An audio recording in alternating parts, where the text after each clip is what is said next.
Hello! Thank you for joining me as we explore how to add local knowledge to your plan within the Living CWPP. In order to add local knowledge to your plan, you must be assigned the collaborator or owner role.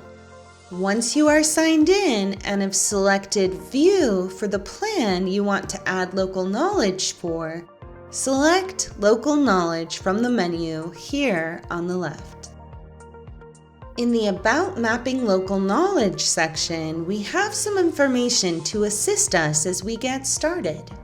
It explains that we should consider factors that influence risk in the planning area, such as fuels, structural characteristics, access, local fire capacity, and utilities.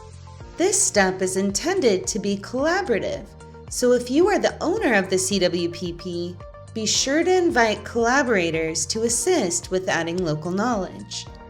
Local knowledge is a great way to understand what other people are working on and to communicate with others what you are working on and which resources and assets you value. It can be beneficial to have multiple collaborators adding local knowledge to a plan. From the top right, select Manage Local Knowledge. You will be taken to the Local Knowledge page, which allows you to see the planning area in the map. On the left, we have the Instructions tab selected by default, which gives you additional information to consider before getting started. By selecting the Reference Layers tab, we can choose which layers we wish to see on the map. For example, if I scroll down to Infrastructure, I could select Fire Stations, EMS stations, and I would see all fire stations in the area, which are sourced from a hosted map service. This layer might not be updated more than once a year, but it can be a reference for known infrastructure when adding additional local knowledge about fire stations. Select a box to turn reference layers on or off. To learn more about reference layers, be sure to check out the Reference Layers video at www.livingcwpp.com. If you don't want to see the menu option here on the left, select the chevron here to close the menu. Collapsing the menu gives you a larger map. This map is a great way to share the local knowledge on the map with others in a meeting. Select the chevron again to reopen the menu.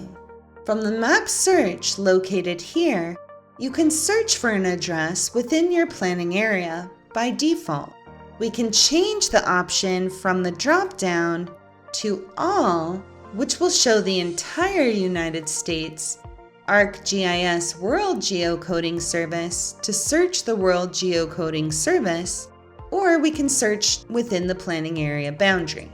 I'm going to leave this as within the planning area boundary. When I put an address within the search, I can see it comes up on the list. I can select it, and I will be taken directly to that location, and a pop-up will appear that points to the location on the map. This allows you to add local knowledge at or near a specific location. Select Add Local Knowledge to add a new knowledge item. Select the Type drop-down, and you will see the options are Communities at Risk, Evacuation Egress, High Wildfire Frequency Area, Infrastructure, Local Concern, Natural Resource, Response, and Vulnerable Population. We will be adding some local knowledge about response. Once we have selected the type, select the description box and type in a description. In this example, we will write Centerville Volunteer Fire Department. You can select Cancel to leave this window, select Save to save it if you don't need to map it. For example, if the entire planning area is a vulnerable population, and choose Save and Map to plot the location where this knowledge should be located on the map. I will select Save and Map since I want to map this local knowledge. You can zoom in or out and select the map and drag to pan to another nearby location. I will select the map where the fire department is. If needed, you can always click and drag the local knowledge to another location. Now that I have the location for my local knowledge, I'm going to select Save Mapping here at the bottom right. At the bottom of the screen, we can view the local knowledge in list format. Select the chevron to expand this section or to collapse it. I can select the double chevrons to expand it even further. From this list, you can select the magnifying glass icon to zoom in to the local knowledge on the map. A map icon with a pencil is where you can edit the mapped location. The pencil icon is where you can edit the local knowledge's information. And the trash can icon is where you can remove local knowledge. Because you may have multiple collaborators that can contribute helpful information that others will want to know about, local knowledge is a great way to see what resources and assets collaborators care about within the planning area. This also allows you to better prioritize planning efforts, such as hazard mitigation. This could also be a great opportunity to see what others are working on, so you can partner with them on specific projects.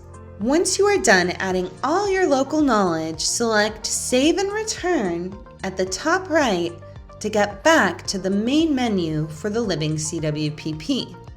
We are still on the local knowledge page, and the knowledge that we added is reflected on the map. The statistics of local knowledge in each category is shown here on the right. In the list below, we have the type, description, date modified, and whether the local knowledge was mapped or not. The magnifying glass will zoom in on the local knowledge on the map. When you add local knowledge, these items will populate the map on the overview and tracking page here. This allows you to see everything that is going on within your planning area. I can select my newly created local knowledge and see the details. I will also see anything added by other collaborators. Thank you for watching. Be sure to view the video on community assessments so you can learn more about how to easily add local knowledge from completed community assessments. You can see all available resources at www.livingcwpp.com.